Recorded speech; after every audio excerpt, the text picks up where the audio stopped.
Morning students. Today our subject is EVS and we are going to read our chapter number 4, Water we drink. Water we drink. Water is present in abundance on the earth.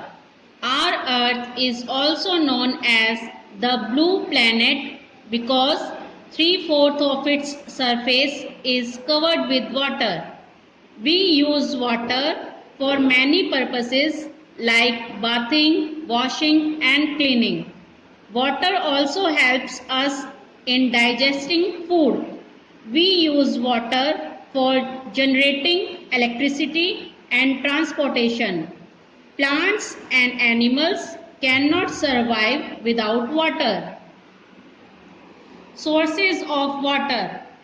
There are different sources of water as shown in pictures below.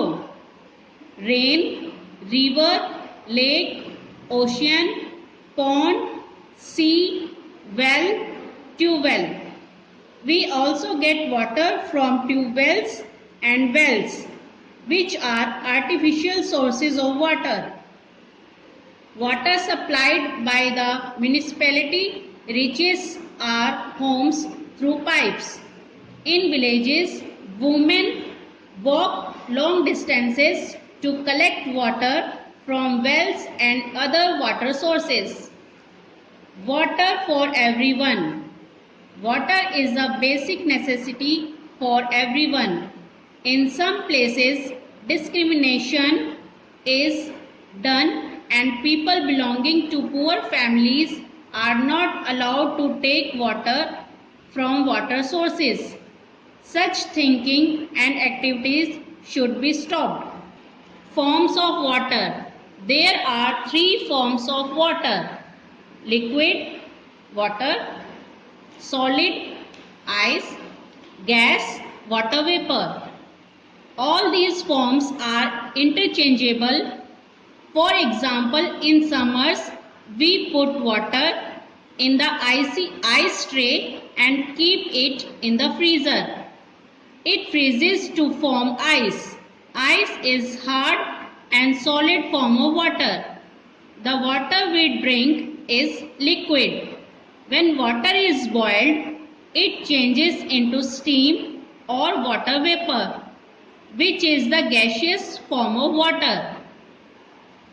Water cycle.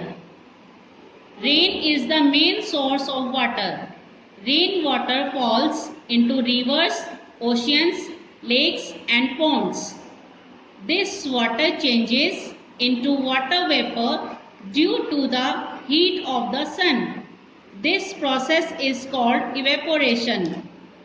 The water vapor thus formed, being warmer, rises up.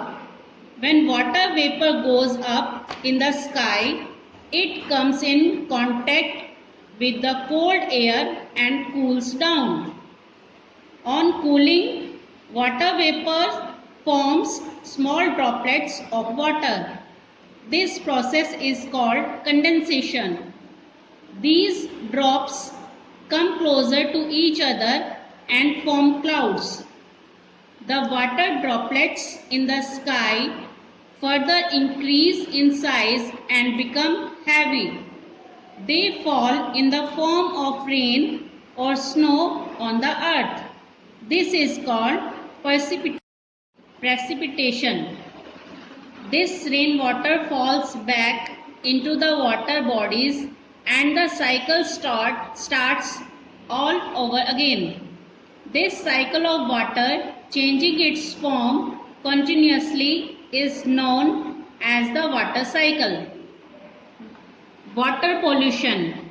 Various activities are responsible for contamination of water. The contamination of water is called water pollution. Water becomes unsuitable for drinking due to water pollution. Some of the activities which pollute water are given below. Washing clothes and bathing in water bodies like rivers and lakes. Throwing kitchen waste and wastes from factories and garbage into water bodies. animals taking bath in rivers, lakes, etc. Water supply. The water which reaches our home comes from lakes and rivers. This water is purified before it reaches us. Water is directed from lakes or rivers to big purification plants. Here, water is purified and collected in big tanks. From these tanks, water is supplied to the taps in our homes through pipelines. The water that reaches our homes is not clean. It has to be made safe for drinking. If we drink water that is not clean, we may get waterborne diseases like cholera and jaundice. We can clean water by boiling it. Boiling the water kills germs in it. Water can also be purified by using water filters or water purifiers. Filtering water removes impurities such as sand and dust particles.